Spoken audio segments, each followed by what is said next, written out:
What's going on, everybody? Good afternoon. And this is something that I wanted to talk about yesterday, but then the Seahawks made the Roy Robertson Harris trade, and I figured I got to push it back a little bit. People are going to be thinking about this. People are going to be talking about this. People are going to be asking about this.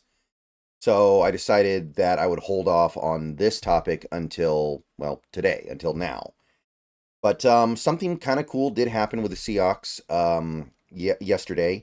I don't know how impactful it's going to be. I don't know if it's going to happen immediately, but they did get a player back. And it wasn't Abe Lucas, which I know is the one that people would get really excited for.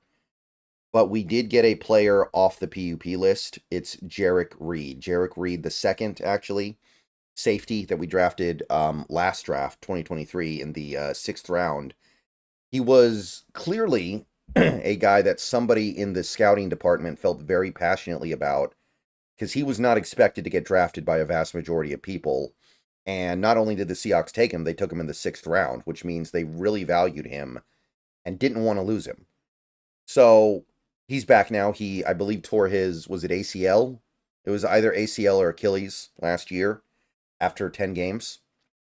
And I don't know if he's going to play this week, but he could. And either way, he should be back soon. If he's not back this week, he'll be back probably the week after.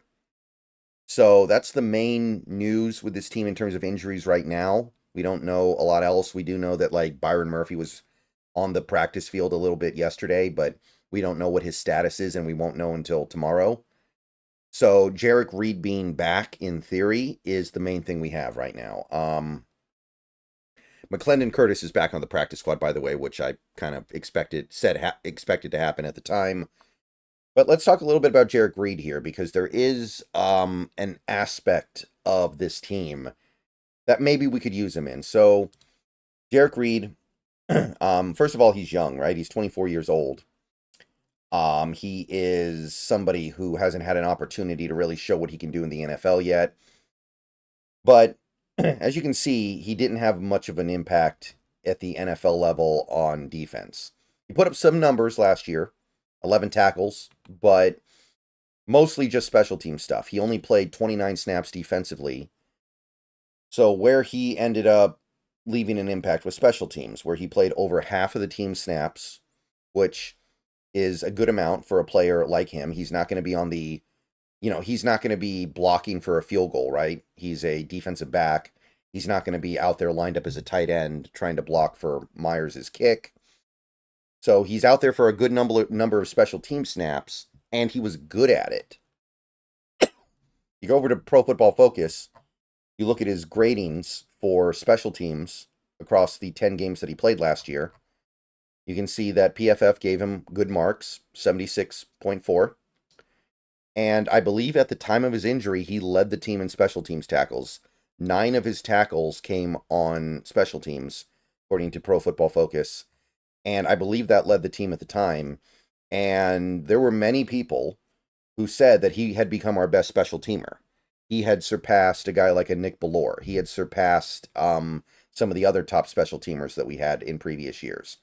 And he was our primary weapon covering on kicks and punts and things like that. So Jerrick Reed II, there's some value there in that, right? If nothing else, and look, maybe he doesn't come back from the injury 100% immediately. Maybe he's not quite the dynamo running down the field and laying hits on return men that he was before he got hurt. We have to be prepared for that possibility. But I think that there is something to be said for one of the aspects of this Seahawks team that has been a little bit understated because it's not something that people focus a lot on. But at the same time, it's something that is affecting this team. The special teams has been pretty awful. Dixon's been good, although I wouldn't say Dixon's been perfect either, but Dixon's been good. But there have been little pieces of special teams here and there, just little deficiencies that have added up to the Seahawks, I believe, even after the kick return touchdown that Shenault had, to having one of the worst special teams in the NFL by DVOA. I don't have the exact ranking, but I think they're bottom 10 and maybe bottom 8 even.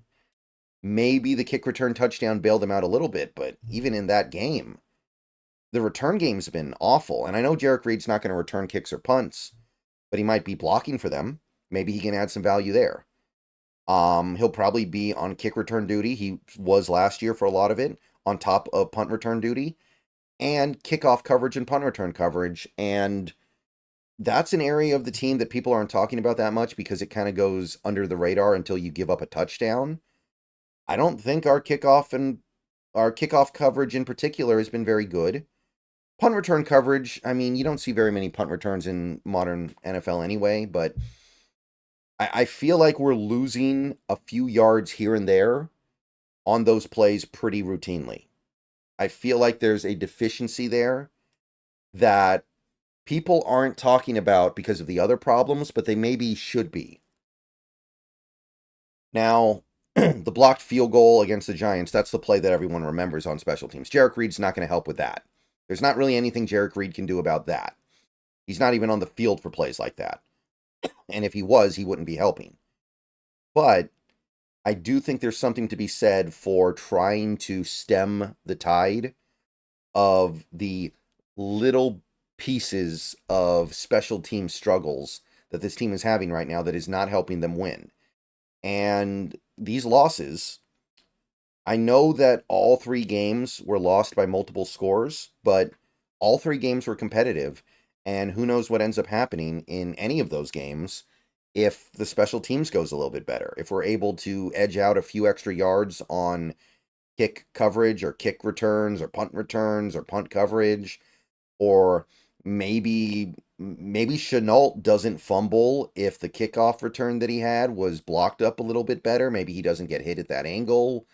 You know, you never know how things could turn just a little bit here and there if that part of the team was playing a little bit better. So I think getting a player like Jerrick Reed back, who, again, if you subscribe to the theory that he was our best special teamer last year, it can only help. It can't hurt.